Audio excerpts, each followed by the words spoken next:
Hello and welcome to the very first collaboration of this series, which me and Rob from Band of Badgers are going to do.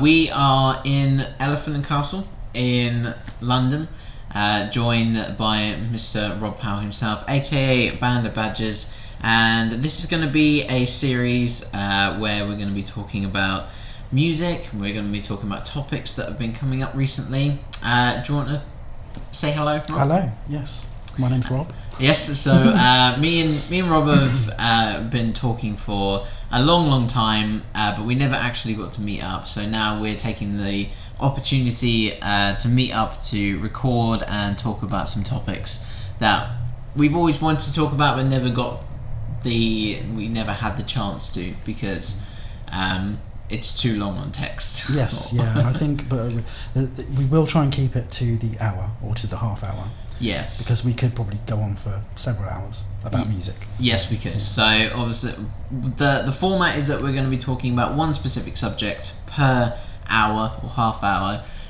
The reason why you're seeing that it's half hour here is because it's going to be half an hour on my show and half an hour on Band of Badgers. So if you enjoy the first half, then you can go over to Band of Badgers and you can listen to the second half, and vice versa for the next episode. The first episode will be on Rob, the second half will be on mine, and then we can introduce them either way. So I think we better introduce the topic for this week. So would you like to go ahead and begin the debate? Yeah, is rock music dead? Yes, that's quite a strong one. It is quite a strong one, yeah. I think I've heard this sort of put about before, because I think over the last 15-20 years, I think the subject has come up in debate in music circles, just depending on what kind of music is being put out at the moment, what's popular. But you brought this to my attention following a podcast, the Rolling Stone podcast that you listened to. Yeah, I listened to Rolling Stone podcast, and they were saying, "Is rock dead?" And I thought, them being such a major, magazine, and having such a major influence on the industry, I thought it would be good to get their sort of more major opinion. Yeah, because they work and they're always in and around major artists. Yeah. So I thought it'd be good to get their sort of opinion from a slightly more, what's the word I'm looking for? Professional, yeah. I suppose, in the sense that they are in the sort of centre of the industry. In the vicinity of that sort of genre. Yeah, that's true. Yeah, I think that's a good way of putting it. And I suppose if they're discussing that rock is dead because they're not hearing it in the charts, for example, which is one of the questions that comes up in it. Where is rock in the charts? There's not a lot of rock in the charts if we look closely at the charts. But then I suppose we could do a whole topic on the charts, because the charts are broken. Yeah, the charts are broken, aka at the time of recording, this is the first week that Ed Sheeran has been in the week's charts, so he's taken 9 of the top 10 spaces, and all of his 12 songs, I think it's about 15. It's a lot. 17. Yeah. 16. Yeah. There's about 16-17 songs that are all in the top 20, because there's only 3 other artists in the top 20. So somebody sent me a picture, they put it on Facebook. I know a lot of independent musicians, as you do, and they posted it on Facebook saying that this is wrong, it's not right. And I think that they look at it from what if this is something that he's doing? He's probably not, but what if he's doing it to sort of show that how wrong or how bad the charts are at the moment? Because of where he is, that's quite an interesting look at it. I think it's probably not that. That's probably not what's happening, but that would be an interesting take on it. No, I think I listened to another Rolling Stone podcast today about Ed Sheeran and why people are a fan of him, why aren't they? And one of the journalists who was interviewing him said that he's always striving for the next big thing. He's always striving personal goals. He's always striving to beat himself. He's always striving to make personal goals for himself. It's about growth as well, isn't it? And the expression, when he's got so far, he needs to go further, because otherwise what's the point? That's what you need to do with everything. I think the only person, I can't remember what artist it was, but this is the first time that an artist has had more than 4 in the top 10. Yeah. So he's absolutely smashed it out of the park.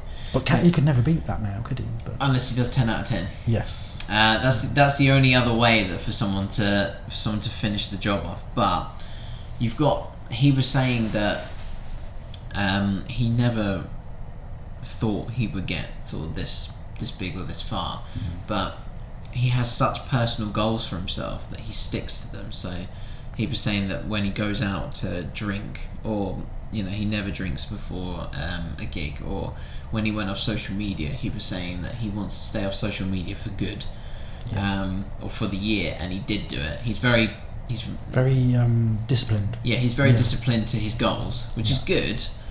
So he said that he wanted to get more than 5 songs in the top 20, I think it was, and to then do 9 out of 10 is pretty impressive. Very impressive. Would you say he's a rock star? Because that's another thing on the list that we've got of whether these artists, like for example Ed Sheeran, but pop artists as well, Beyonce, Katy Perry, are they pop stars in the sense that the older the rock stars, sorry, in the sense that the old rock stars were? Like, but they're not doing the same kind of things, are they? Like trashing hotel rooms and. No, I mean. Not that that's a good thing. His sort of personality, I would say yes, because he just likes to go drink and go down to the pub. And there was another thing with the journalist. It was sort of like 24 hours in the day of Ed Sheeran, and it was looking at the fact that he, I think it was his launch. So it was the day of his launch. And he went to a party and then went out till about 2 a.m. Everyone went back to his house afterwards. He was jamming, he was showing them new songs, he was playing stuff from the new album, and he was just constantly drinking, passing people shots, and that is kind of the rock style life, as it were. Musically, no. Personally, purely because my interpretations of rock is completely different to. Is it the traditional rock sound? Not necessarily. I don't mean strictly traditional, because for me, my instant reaction is rock is so not dead because of all the stuff that we listen to as people who champion unsigned music, listen to lots of independent bands, even if they're signed sometimes. But there's so much of it about that people aren't hearing, that's not getting on playlists, that's not getting into the public domain, unless you're looking for it. And obviously people don't have time to look for it, but rock is not dead if we look at all those kind of bands and sounds. I think the sort of in a nutshell, so this is that it's not dead purely because you've got to look further. You've got I think the thing with rock is that it's not dead, it's gone a bit MI5. MI6. It's gone undercover. Almost. You've got to look for it before you can actually discover it. Yeah, it's kind of. But you can hear it, but you've got to be listening out for it. It's a bit like a mole at the moment. It's just it's underground, and it's not. You can't see it, but you can hear it, and it is there, but you hear just the don't know scratchings of the mole. Exactly. And then every so often it will make a molehill of royal blood that will come to the surface. I saw them live. Yes. Are they good? They are amazing. Yeah, 2 of them, and it's just insane the amount of sound that comes out of them. And they were transfixed and spellbinding, all the words that you use. But my housemate is very good friends with them. Yeah, apparently. So. I know someone who writes a blog. He writes loads of stuff, and even actually Lauren Laverne liked to post about 6 music that he did on Saturday Gone, because it was their 15th birthday, but that's by the by. He was sort of like kind of whinging, not in a bad way, but just saying, oh come on Royal Blood, come out with something new please now, because it has been a while for them. I think it's probably about 3 years ago I saw them. They were saying that they're really struggling for new material because their last one was so successful that they never thought would be as successful. So they're trying to make it as big and successful as their first one, which is good because normally, albums do drop off on the second one, which is another subject we will get onto at some point. That's a strong one for me. But then the other thing is that you've got to look at it in a way that they are signed to a major label now, so there comes a pressure with it though, doesn't there? But because I would worry, I'd rather wait, even if it takes, obviously not too long, you want something to come out, and as artists I suppose they might be struggling, but they still need to express. It's about expression for a lot of musicians. It's not about being hugely successful. Obviously that's amazing, that's great, that is a goal. But I don't know, if you're passionate about music, you want to make the music, you want to express yourself, you want to get what's in your mind out artistically. Yeah, I think that's a good way of putting it. So, but if they're being pressured into sort of making it not how they want to, that's when bad things happen. That's when it goes down. That's the reason why rock is in the situation it is. In the situation it is. So obviously, being signed to a major label, they have meetings with, the label managers and their manager, and their manager gets told by the label managers what they require and what they want of them, and whether something's too much or they're basically being told what's right and what's wrong. This is from my flatmate, so this is what I'm just getting from there, who's spoke to them personally. And I think, yes, although that's true, I think you've just got to just go out there and do what's right for your sound. For the music. For music as well. And I think they did so well last time out that I don't think they could do wrong this time unless they went and put electronic themes into it. That's the only way that they could go wrong, personally, I think. But that does happen, doesn't it? I mean, you get bands, I think 30 Seconds to Mars will bring up as well at some point, but their first 3 albums, I mean, I think This Is War, which was their 3rd album, I believe, wasn't it? And they did go in a slightly different direction there, and at first I wasn't a massive fan of it, but I do love that album. It's such a good album. It is brilliant. They tread on it. They just dabble. They don't endorse it. It's not like a completely massive change. You've still got the really nice, it is kind of heavy rock that they do, isn't it? Pretty much. But it's not the kind of heavy rock that you wouldn't want to just listen to on the radio, or you wouldn't want to listen to when you're just chilling out. Yeah, it's not something you want to sit down and actually engage with what's being listened to, especially This Is War, Kings and Queens. All those songs are very, very immersive. So afterwards, you're like, wow, songs. That was really big. I can't believe how big that was. And that's kind of what it's missing as well, is that connection. So there is some rock out there that doesn't necessarily have as much connection as it should do. Yeah.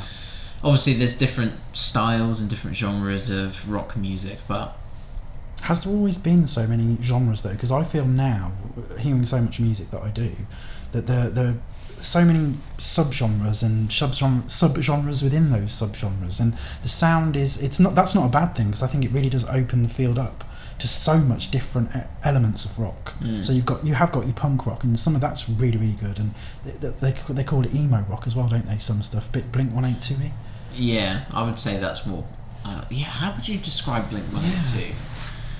Pop. I wouldn't even say pop rock, even though it's very popular. No, that's the thing. But I wouldn't class it as pop. No, because it's popular, but it's not pop rock, because it's very good rock music. But you can't classify it as rock because it's not heavy enough. Yeah.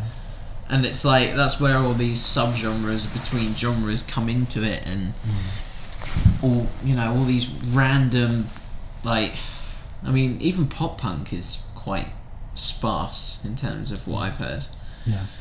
I don't know. It's a strange old world, rock, and one that obviously, like I say, you have to look for, and you have to go out and search. I mean, it's not difficult to find though.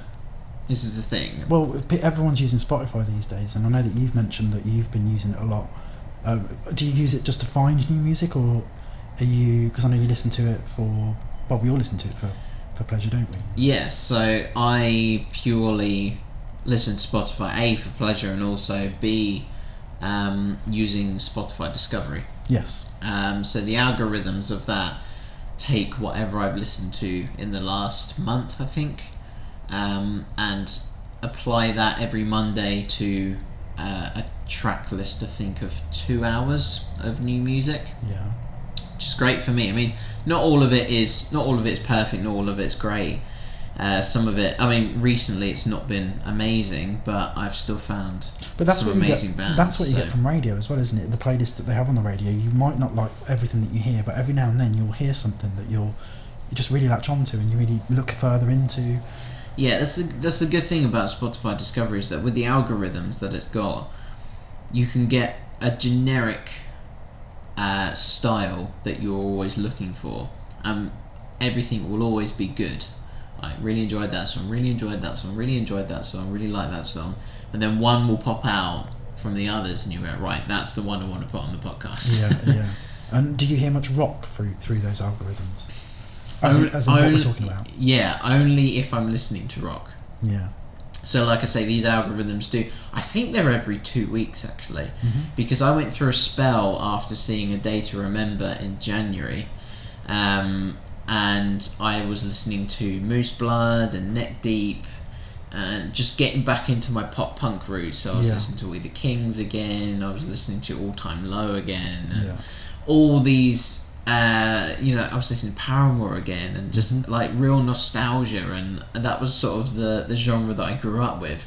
And then all of a sudden my Spotify discovery became quite a lot more rock, and that is penultimately where I found Black Foxes, of which, if you do listen to the other episodes of the podcast, you will know I'm a massive Black Foxes fan.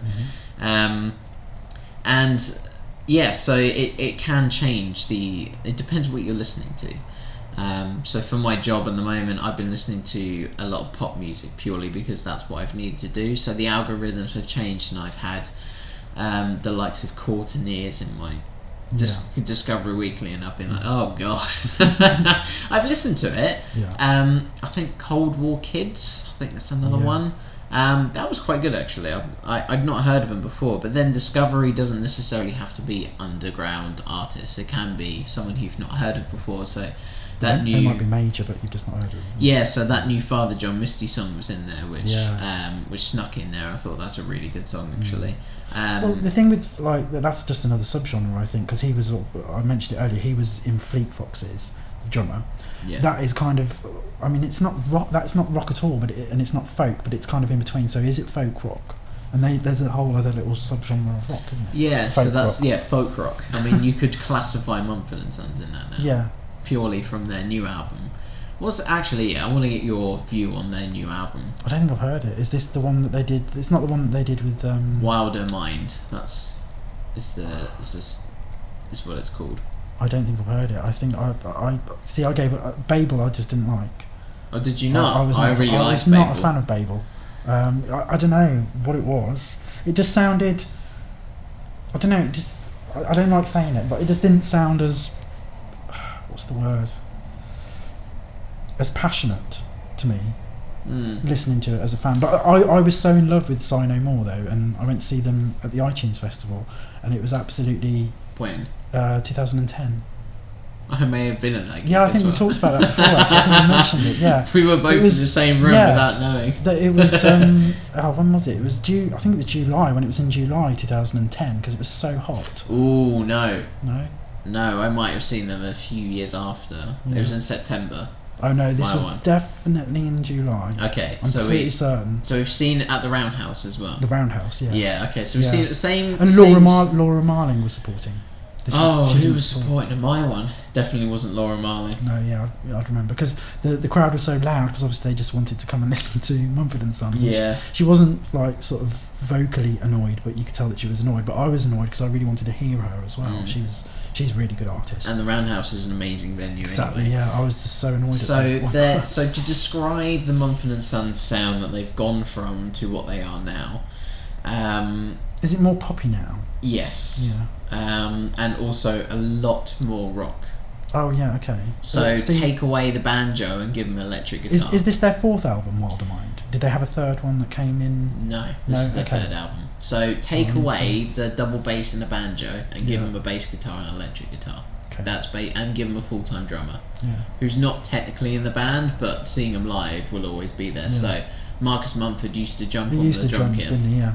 He used to jump on the drum kit when they used to do some of the stuff. And still sing as well. Which I think is ridiculous. So when he was doing, is it The Storm? No. What's the one where it slowly builds up? I can't remember now. I can't remember either.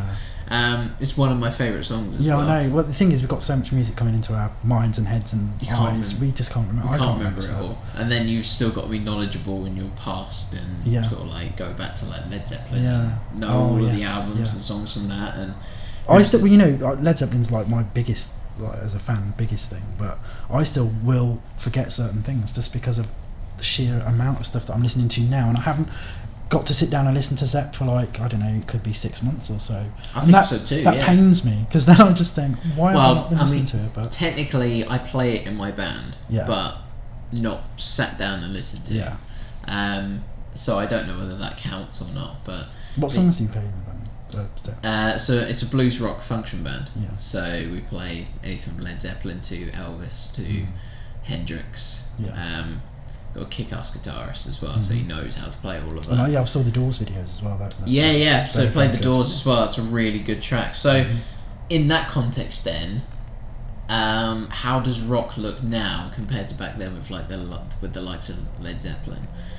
This was a subject that came up on the Rolling Stone podcast. I don't know whether you picked up on this. Is that people go back to their roots, to what they know, what they enjoyed, what they love. So you've got people because it's there. Yeah, you've got people who are the age that, like, when they were young, that's what they listened to, and so that's what they stick with now. They're not looking for new rock. You know, these aren't the people who are going to be helping to evolve. But then, does that leave? Music.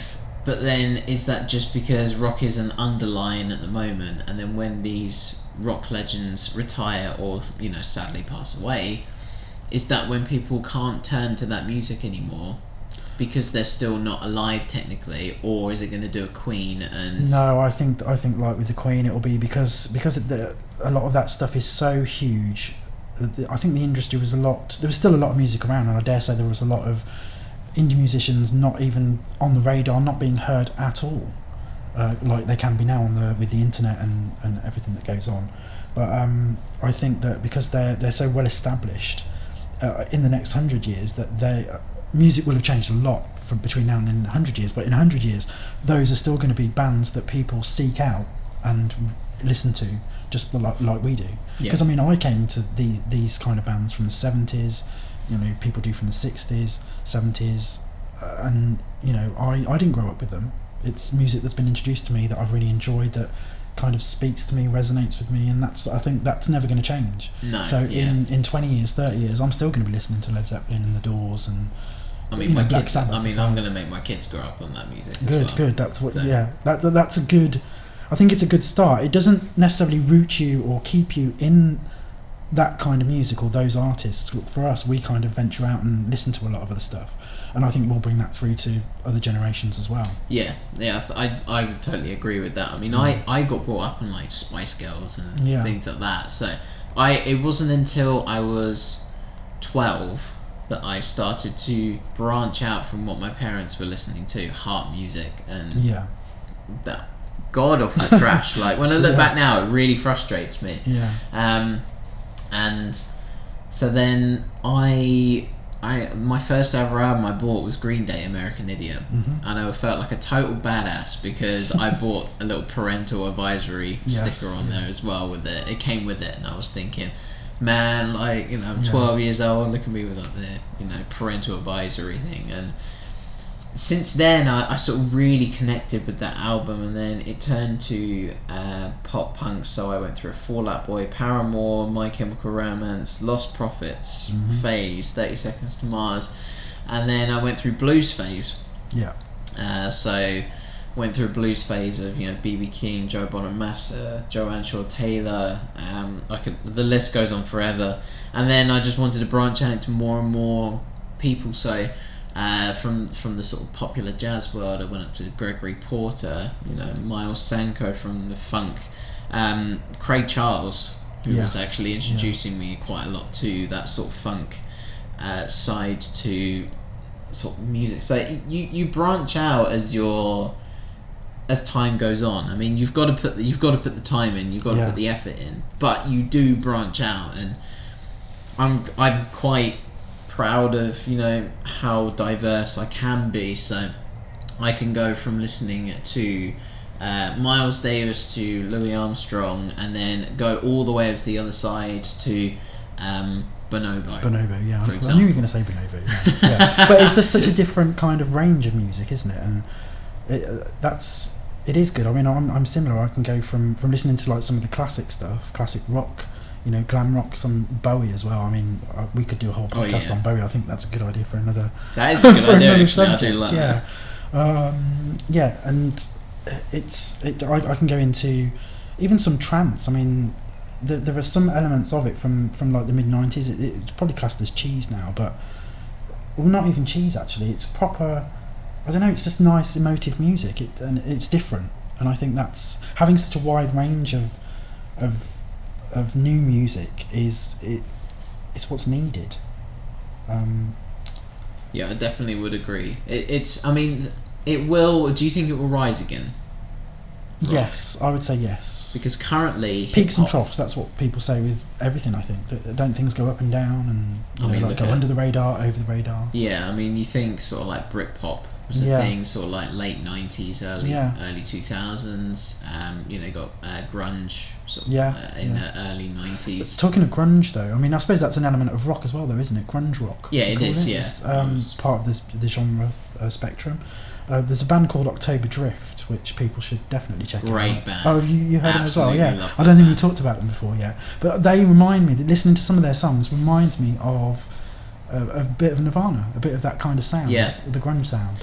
And I really like it. There was different, but it's not like the same old. It's new. It's just new. I think I discovered them in 2013. Yeah. I got sent it through my I'm only recent blog. to them. Yeah. Oh yeah, I got sent this through my old blog. Just got introduced to them. I think it was 2014. I think. Mm-hmm. But there was a gig going on up in Sheffield. I think it was Vant. Black Foxes and October Drift. Wow. And I was like, oh my god! To be at that gig, that would have been I know, incredible. like Vant and Black Foxes would just be good enough, but they changed their second support act every night. And the one in Sheffield, I think it was October Drift, and I thought, oh my god, to be at that gig would have been ridiculous. So, if anyone has been to that gig, let me know how it went, because I'm very jealous. Yeah, but that sound. I mean, they're really ones to watch at the moment. I think October Drift in that kind of grungy spectrum. Yeah, I mean, when I heard them about 3 years ago, I definitely thought there was something special about them, which is why I wanted to feature them on my blog when I was doing that. Yeah. But these are the people that we are going to turn to, and we want to push forward because we are those kind of people. We are of that nature that want to push forward bands that we have a personal connection to, that we're like, why are people not listening to these guys as much? And yet, even for that they do have quite a big following. They are doing really well in the grand scheme of things. But I suppose that comes under yet another topic that we'll bring up, I dare say, about the music industry as a whole, about what's where it's going, what's happening, why it's so difficult for bands and new musicians to break through these days. I mean, on my previous interview I did with Kev Mini, he was saying that it's impossible now to get recognition because for like just anything in general with social media, because you need a good 100,000 followers before you get a decent connection, or to get 50 comments on a Facebook post, you're going to need at least 50,000 followers. Yeah, Facebook is kind of it's all down to algorithms, isn't it? I think it is. Again. It's like I've got a Facebook page for Band of Badgers, which has only got, it's like, I'm still happy with it, 130 odd likes. That's quite good for me. But I share a post, and it will put a post up. It starts off with like 2 or 3 reach, and then it might go up to like 20, 30 perhaps, which is okay. But obviously you want all the 130 people who are liking your page to see it at some point. Yeah. Maybe not straight away, maybe at the end of the day, whatever. But just to see it, or for it to pop up in their feed, and that doesn't happen. And then you've got if somebody else shares it, or someone on a band shares it, and obviously they've got like hundreds of followers, hundreds, thousands maybe, then obviously the reach goes up like to 500, 600 or something like that. But that is it's a weird kind of setup. So I think we shall delve into this in the second half of the podcast. That's the 30 minutes up. Wow. So as I say on my podcast, your 30 minutes are up. On this start of, I'm not too sure what we're calling it at the moment. I think I came up with the name, the Music Scouted Band of Badgers, which I thought was quite Interesting. Like that, Just sort of putting the two names together. But part 2 will be on Band of Badgers, so do go check them out on Facebook or Mixcloud. Just go search for it, and part 2 will be there. And we will see you on the flip side. Yeah, see you Ta-ra. soon.